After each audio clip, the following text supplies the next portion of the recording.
신명기 6장 7절에서 9절까지의 말씀입니다. 내 자녀에게 부지런히 가르치며 집에 앉았을 때에든지 길을 갈 때에든지 누워 있을 때에든지 일어날 때에든지 이 말씀을 강론할 것이며 너는 또 그것을 내 손목에 메어 기호를 삼으며 내 미간에 붙여 표로 삼고 또 내 집 문설주와 바깥문에 기록할지니라. 아멘. 지난주는 가족 전도 주일 및 전교인 출석 주일로 지켰습니다. 성도님들이 이를 위해서 많은 기도들을 하시고 또 가족 전도와 또 구역 모든 성도들이 함께 나와 예배할 수 있도록 힘쓰셨습니다. 저는 우리 교회 모든 성도들이 행복하고 은혜 충만하기를 소망합니다. 그래서 우리 장안교회에서 신앙생활하는 것이 기쁘고 행복하고 또 하나님의 은혜로 충만해져서 늘 주의 평화와 하나님의 복이 충만한 성도 되기를 주의 이름으로 축원을 드립니다. 부부가 오시거나 또 가족이 오신 분들은 사진을 찍어서 또 조그만 액자에 담아서 선물로 드렸습니다. 10월 9일이 또 가족 전도 주일입니다. 그러니 여러분 우리가 쉬지 않고 가족 구원을 위해서 또 전교인 출석을 위해서 그리고 전도를 위해서 힘쓸 수 있는 우리 성도들이 되기를 바랍니다.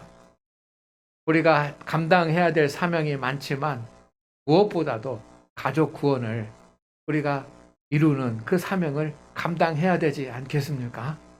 그래서 배우자나 자녀들이 함께 신앙생활할 수 있는 길을 우리 먼저 믿은 부모와 먼저 믿은 형제들이 그 길을 열 수 있기를 주의 이름으로 축원을 드립니다.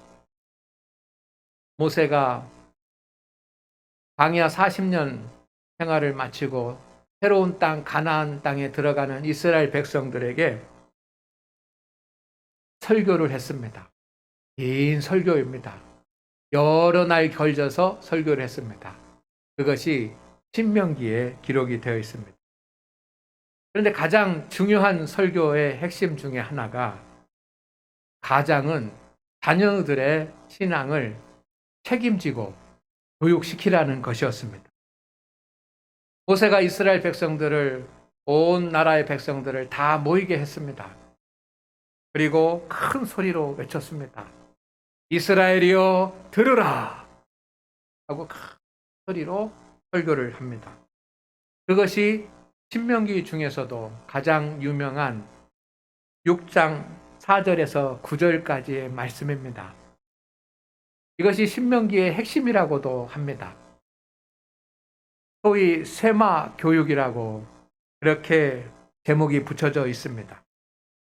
성도가 무엇을 해야지만 되는지, 어떻게 신앙생활을 해야 되는지에 대해서 잘 가르쳐주는 핵심적인 교훈이고 명령입니다.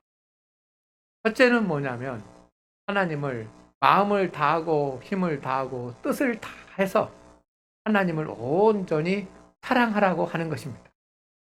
그리고 두 번째는 자녀들에게 하나님의 말씀을 잘 가르쳐서 하나님의 말씀에 순종하는 사람들이 되게 하고 그래서 하나님을 사랑하는 사람이 되도록 신앙 교육을 철저히 시키라고 하는 것이 두 번째 설교의 핵심입니다. 성도 여러분, 신앙의 핵심이 무엇입니까? 그것은 우리가 하나님을 사랑하는 것입니다. 하나님을 사랑하는 성도는 하나님을 너무 사랑하고 하나님이 귀중하고 소중하고 하나님이 우리의 주가 되신 것을 알기 때문에 당연히 자녀들에게 하나님의 말씀을 가르칠 것입니다. 그리고 하나님을 사랑하는 사람은 자녀들이 믿음의 길을 가게 하고 그래서 자녀들이 하나님을 사랑하는 사람으로 세우는 것, 이것이 하나님을 사랑하는 가족이 해야 하는 일이고 하는 일입니다. 모세는 새로운 땅 가나안 땅에 들어가는 이스라엘 백성들을 향하여 자녀들에게 하나님의 말씀을 부지런히 가르치라고, 때를 얻든지 못 얻든지 어디 집에 있든지 밖에 있든지 일을 하든지 여행을 하든지 어떤 경우에든지 놓치지 말고 하나님의 말씀을 자녀들에게 가르치라고 가르칩니다. 성도 여러분, 이것이 오늘 우리에게 주시는 하나님의 명령임을 꼭 기억합시다. 하나님의 말씀 위에 세워진 나라, 그리고 하나님의 말씀 위에 세워진 가정이 하나님께서 예비하신 복을 누리기 때문입니다. 우리가 회개해야 될 일이 있습니다. 하나님 앞에 철저히 회개해야 될 일이 많지만 그 중에 또 철저히 하나님 앞에 회개해야 될 일이 있습니다. 성도 여러분, 우리 모두 하나님 앞에 철저히 회개합시다. 그것이 무엇이냐면 자녀들의 신앙 교육에 소홀했음을 하나님께 회개합시다. 자녀들을 믿음 가운데 가르쳐야지만 되는데 세상적인 지식으로 가르치는 일에는 힘을 다 쏟았지만 신앙 교육을 하는 일에는 게을렀음을 하나님 앞에 오늘 철저히 회개할 수 있기를 주의 이름으로 축원을 드립니다. 그리고 이제 우리가 가족 구원과 자녀의 신앙 교육을 위해서 형제 구원을 위해서 힘써야 할 때이고 최선을 다해서 힘쓸 수 있는 우리가 되기를 주의 이름으로 축원을 드립니다. 축원을 드립니다. 믿으시면 아멘. 그렇게 하실 것이면 아멘. 가족과 자녀를 신앙 가운데 세우려고 한다면 가장 좋은 방법이 있습니다. 그리고 가장 쉬운 방법이 있습니다. 그리고 가장 기본적인 방법이 있습니다. 그것이 가정 예배를 드리는 것입니다. 성도 여러분, 가정 예배를 드립시다. 가정 예배는 경건 생활의 중심이었습니다. 그래서 초대교회 때부터 가정 예배를 중요시 했습니다. 요한 크리소스톰이라고 하는 교부가 있습니다. 그는 여기 349년부터 407년까지 살면서 교회의 스승이 되고 교회의 아버지가 되고 또 대주교로서 역할을 하고 위대한 설교가로서 설교를 했으며 그리고 신학을 했던 대신학자입니다. 아무에게나 교부라고 하는 그런 이름이 교회의 아버지라는 뜻인데 신학을 했다고 목사가 됐다고 대주교가 됐다고 다 교부로 부르는 것은 아닙니다. 뛰어난 믿음의 사람에게 교부라고 하는 별칭이 주어지는데 크리스토스톰 그가 교부입니다. 교부 중에 한 명입니다. 그가 이런 말을 했습니다. 우리 다 같이 한번 읽어보겠습니다. 시작. 모든 가정은 교회가 되고 모든 가장은 영적 목자가 되어 자녀에게 전해야 할 이야기를 잊어서는 안 된다. 여러분, 상상해 보십시오. 지금 로마의 박해가 심각하던 그런 때가 지나고 이제 기독교회가 공인이 돼서 교회가 점점 더 확장되어져 가고 있는 그런 교회의 회복기였습니다. 그때 우리가 어떻게 신앙생활을 해야지만 될까라고 하는 것이 처음 초대교회의 아주 중요한 그러한 문제였지 않겠습니까? 그때 이 요한 크리스토톰이 모든 가정이 교회고 그 가정의 가장은 영적인 목자다. 그래서 가정의 자녀들에게 꼭 전해야 될 것을 절대로 잊으면 안 된다고 가르쳤습니다. 그러니 가정에서 얼마나 신앙 교육에 힘쓰고 가정 예배를 중요하게 여겼는지 우리가 짐작할 수 있지 않습니까? 두 번째는 종교 개혁자들도 가정 예배를 철저히 드리도록 교육을 했습니다. 종교 개혁은 카톨릭에서 개혁교회로 나온 그런 하나님의 역사의 사건입니다. 카톨릭 교회 성도들은 교회에서 미사만 드렸습니다. 가정에서 미사를 드릴 수가 없지 않습니까? 신부가 있어야지만 되기 때문에. 그러니 이 초대교회의 위대한 전통이 카톨릭에서 다 깨진 겁니다. 그래서 성당에서만 미사를 드리고 가정에서는 예배를 드릴 수가 없었습니다. 근데 종교 교육이 일어나서 우리 개신교가 만들어지면서 루터나 칼빈이나 나라도 다르고 다 어떤 신학적인 사상은 조금 다르지만 공통점이 하나 있는데, 그것은 기독교인의 모든 가정은 반드시 가정 예배를 드려야지만 된다라고 하는 것. 이것이 철저한 신앙의 원칙이었습니다. 그래서 마틴 루터, 여러분이 잘 아시는 이 마틴 루터는 이렇게 말했습니다. 다 같이 읽습니다. 시작. 독실한 가장은 누구나 자녀에게 경건한 삶을 가르친다. 따라서 그런 집은 사실상 학교이자 교회이고, 가장은 자기 집의 주교이자 제사장이다. 믿으시면 아멘. 믿으시면 아멘. 이것이 종교 개혁을 했던 위대한 마틴 루터가 한 그런 믿음의 원칙입니다. 경건하고 독실한 믿음의 가장은 자녀에게 경건한 삶을 가르친다. 이것이 우선이라는 것입니다.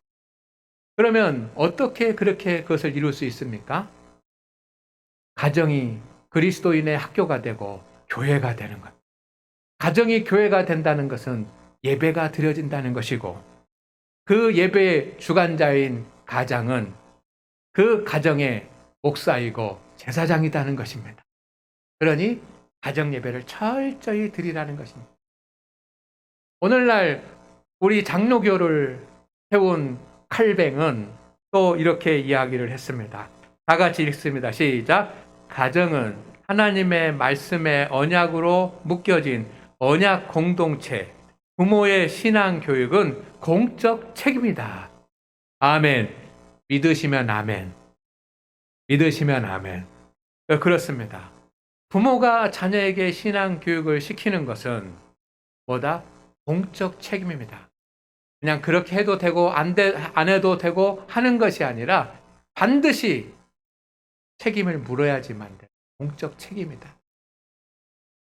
그래서 종교 개혁 이후에 장로교에서는 장로가 세워집니다. 목사 혼자 목회를 하는 것이 힘들기 때문에 장로를 세워서 목회를 돕게 만들었습니다. 그것이 장로 제도입니다. 그때 장로로 세워진 장로님들이 하는 일 중에 하나가 뭐냐면 교우들을 신방하는 일이었습니다.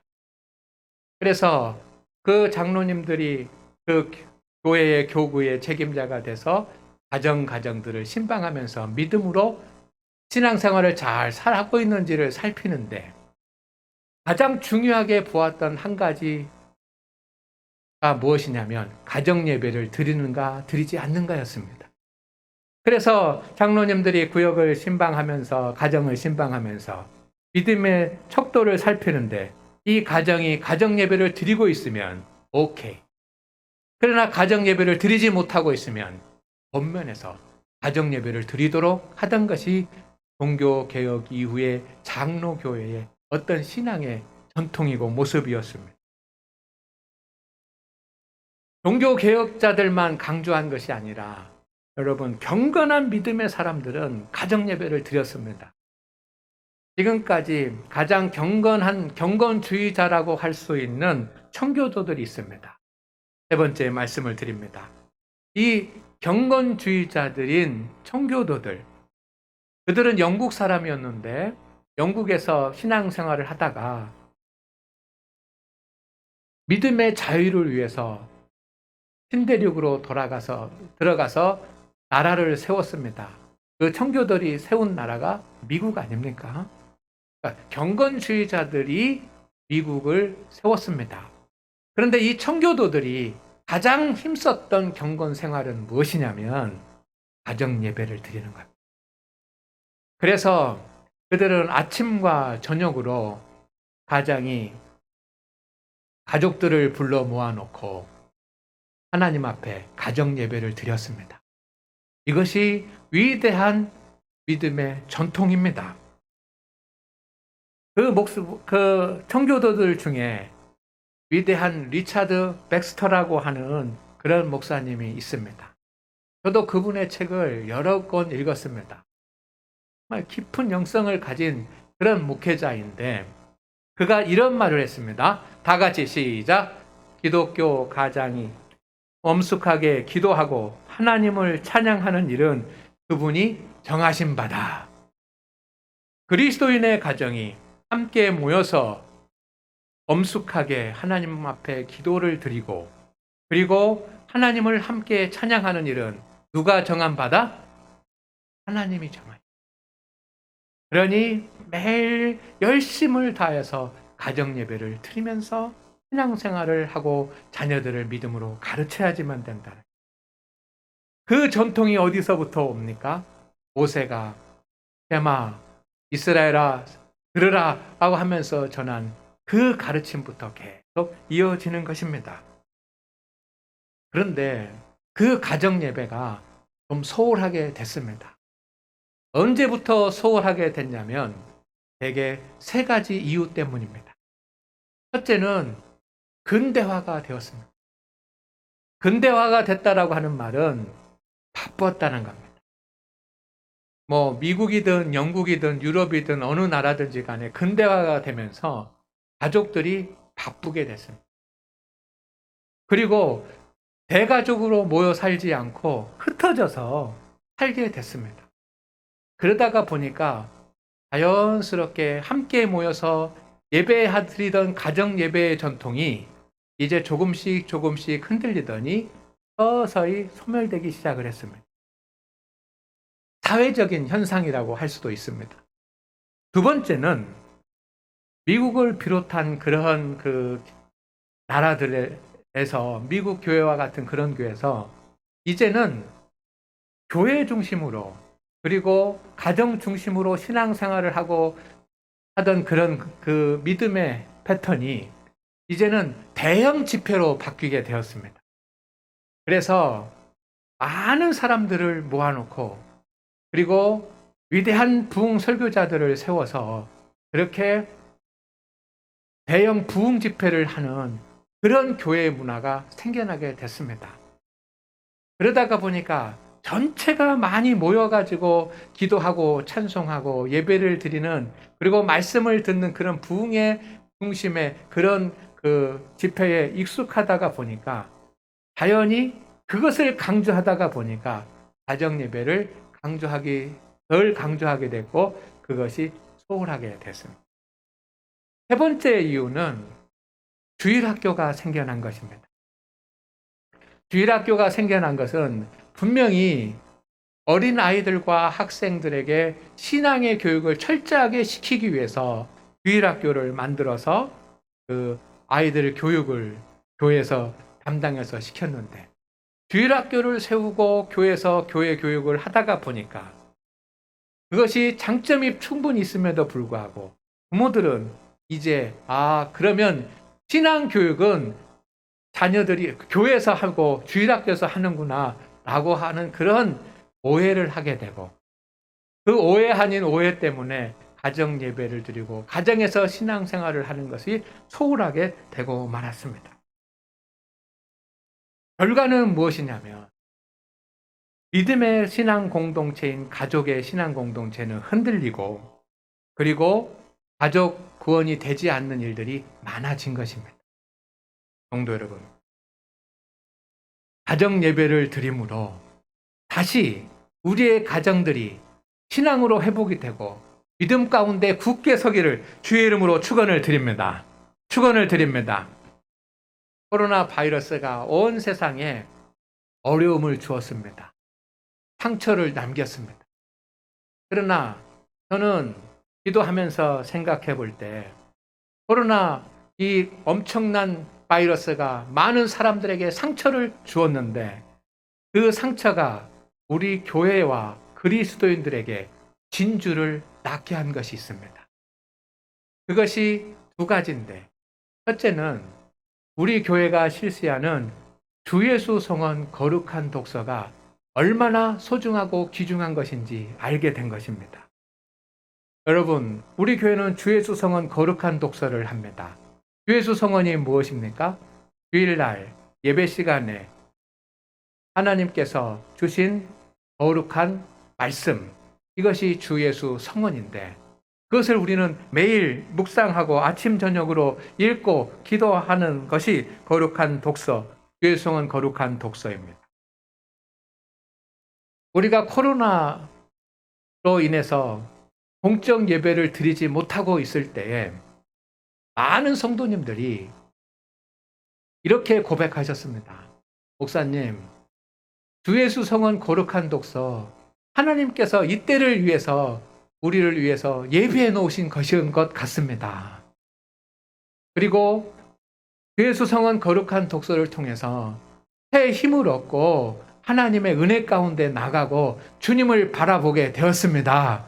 라고 하는 그런 간증들을 많이 해주셨습니다. 아멘입니까? 그래서 그 첫 번째가 주 예수 성은 거룩한 독서입니다. 코로나가 우리에게 준 진주입니다. 교회가 상처를 입었지만 상처 가운데서 발견하게 된 진주입니다. 두 번째는 가정 예배입니다. 가정 예배는 우리가 만든 것이 아니고 오랜 기독교 역사 가운데 있었던 것입니다. 그런데 소홀하게 되었던 것을 다시 재발견하게 되었습니다. 코로나 기간 중에 대면 예배를 드리지 못하니까 우리 성도들은 가정에서 예배를 드렸습니다. 유튜브를 통해서 드리기도 하고 초창기에는 밴드를 통해서도 드리고 그 전에는 주보를 나눠주면 그 주보 가지고 예배도 드리고 그랬습니다. 저는 염려했습니다.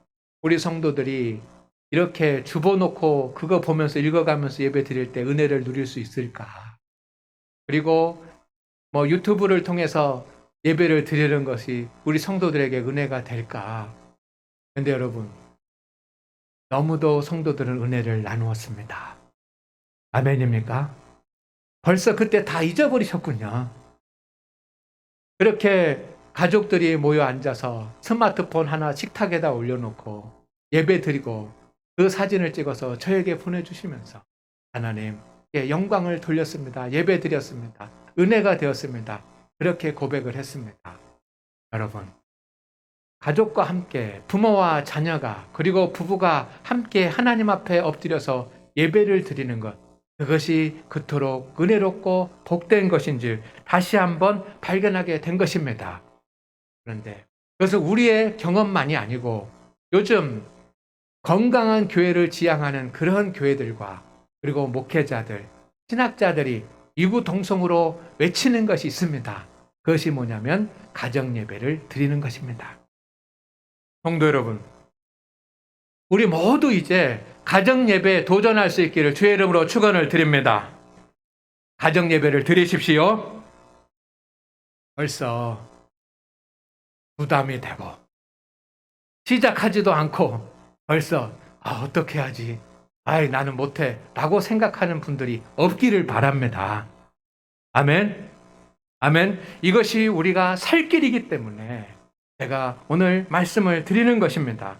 성도 여러분, 시작하지도 않고 먼저 부담을 갖지 마시기를 바랍니다.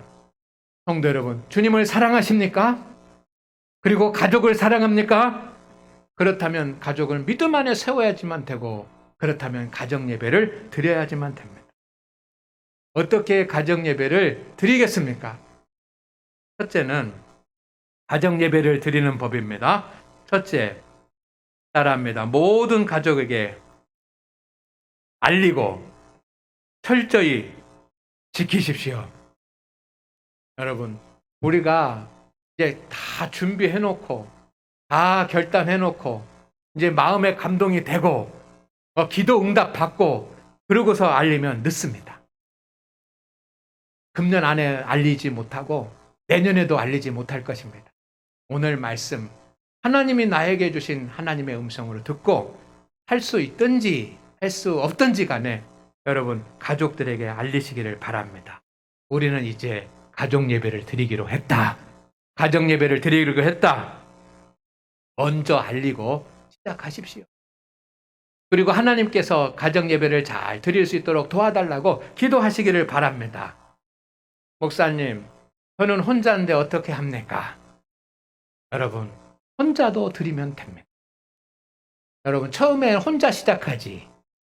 처음에 혼자 시작하는 분들이 많을 겁니다.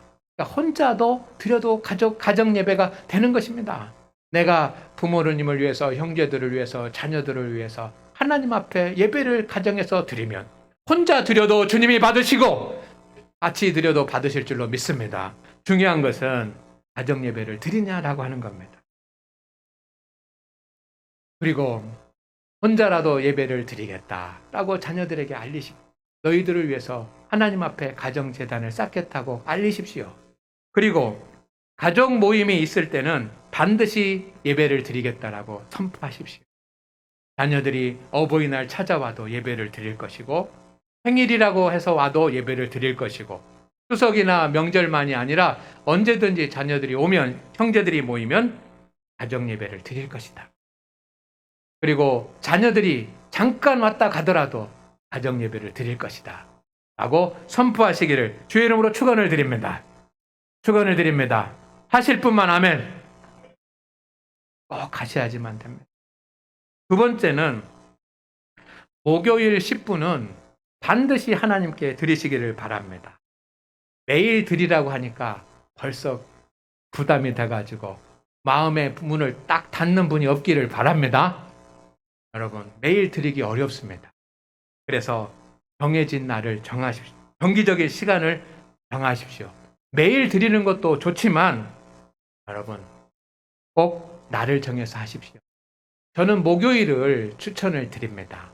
왜냐하면 교회 예배나 여러 가지 관계를 볼 때 목요일 시간이 좋고, 목요일은 함자로 나무 목자입니다. 그래서 여러분의 가정이 믿음의 큰 나무가 되기를 소망을 하면서 목요일에 하나님 앞에 가정 예배를 드리시기를 바랍니다. 혼자도 괜찮습니다. 길게 드리지 마십시오. 짧게 드리십시오. 여러분, 괜히 막 1시간, 2시간 드리다가 실패합니다. 그러니 여러분, 짧게 드리십시오. 제가 생각하는 시간은 10분입니다. 10분. 여러분, 일주일에 10분 할 수 있지 않습니까? 길면 15분. 여러분, 길어야지 예배가 되는 것이 아닙니다. 그러니 일주일에 한 번, 목요일에 10분, 15분. 만약에 목요일에 될 수 없다고 한다면 가족들이 상의를 해서 다른 날을 정하셔도 됩니다. 그러나 목요일은 가정 예배를 드리는 날이라고 선포하시고 정하시기를 바랍니다. 그래서 10분에서 15분 정도 예배를 드리면 됩니다. 순서는 3가지만 하면 됩니다. 첫째는 성경 읽기, 찬송, 기도 순으로 진행하시면 됩니다. 사도신경으로 시작을 하셔도 좋고 주기도문으로 마치셔도 좋습니다. 그러나 그렇게 하지 않으셔도 됩니다. 제일 중요한 것은 교회의 전통은 성경을 읽고 주님을 찬송하고 하나님 앞에 기도하는 것입니다. 성경 읽고 찬송하고 기도하고, 이것이 가정 예배의 포인트입니다. 그러니 여러분, 힘써서 성경 읽고 찬송하고 기도할 수 있기를 바랍니다. 혼자서도 할 수 있습니다. 성경 읽고 찬송하고 기도하는 거 혼자는 왜 못합니까? 혼자 하셔도 됩니다. 그러니 꼭 하십시다. 어떤 분들은 설교를 해야 된다라고 생각하는 분이 있는데, 성도 여러분, 설교가 아닙니다. 진정한 설교권은 목사에게만 있는 것입니다. 법적으로 준목 이상이 돼야지만 설교라고 하는 것입니다. 그러니 일반 우리가 여러분이 하는 것은 설교라고 하는 것이 아니라 말씀 인도라고 해야 더 부담이 없을 것입니다. 네, 그런데 설교 안 해도 됩니다. 꼭 설교를 해야지만 되는 것 아닙니다. 성경만 읽어도 은혜가 되고 성경만 읽어도 충분합니다. 그러니 성경만 읽으셔도 됩니다. 저도 가정 예배를 드리면서 성경만 읽을 때도 있습니다. 그러니 여러분, 성경만 읽으셔도 됩니다. 세 번째는 기도하는 것입니다. 또 열심히 기도하십시오. 가족들을 위해서, 자녀들을 위해서 눈물의 기도를 함께 나누시기를 바랍니다. 성경을 본문을 택할 때는 주 예수 성원을 하셔도 좋고, 또 여러분이 묵상하다가 은혜 받은 말씀을 나누어도 좋고, 매일 들으실 분들은 시편이나 잠언을 하셔도 좋습니다. 시편은 150일이 걸리고 잠언은 30일이 걸리지 않습니까? 그러니 시편을 해도 좋고 잠언을 한 장씩 읽어도 좋고 창세기부터 요한계시록까지 한 장씩 읽어나가도 좋습니다. 그러나 매일 드리면 좋지만 매일 안 드려도 괜찮습니다. 목요일 날 일주일에 한 번은 꼭 시간을 정해서 하나님께 가정 예배를 드릴 수 있기를 바랍니다. 설교해야지만 되는 것 아닙니다. 성경 읽고 찬송하고 기도하면 됩니다. 쉽습니까? 어렵습니까? 쉽습니까? 어렵습니까? 쉬우시면 아멘. 일주일에 10분은 가정 예배 드리면 이 가정 예배로 우리의 가정이 믿음 안에서 살아나고 그리고 하나님께 영광을 돌리게 될 것을 믿습니다. 성도 여러분, 가정 예배를 드림으로 우리에게 주어지는 유익이 있습니다. 첫째는 가장 좋은 신앙 전수의 방법입니다. 여러분은 자녀들에게 신앙을 전수하기를 원하지 않습니까? 자녀들이, 가족들이 믿음의 삶을 살기를 원하지 않습니까? 그렇다고 한다면 가장 좋은 신앙 전수의 방법이 가정 예배인 것을 믿으시기를 바랍니다. 아브라함은 가는 곳마다 단을 쌓았습니다. 좋은 일이 있어도 단을 쌓고 안 좋은 일이 있어도 단을 쌓았습니다. 단을 쌓았다는 얘기는 하나님을 예배했다는 말씀입니다. 조카 롯이 소돔성이 포함되어 있는 좋은 땅을 다 차지하고 나는 황무지 같은 땅을 갖게 되었을 때도 하나님 앞에 단을 쌓았습니다. 예배를 드렸습니다. 아브라함 혼자 드렸습니까? 아닙니다. 아브라함의 아내와 아브라함의 아들과 같이 하나님 앞에 예배를 드린 건 아닙니다.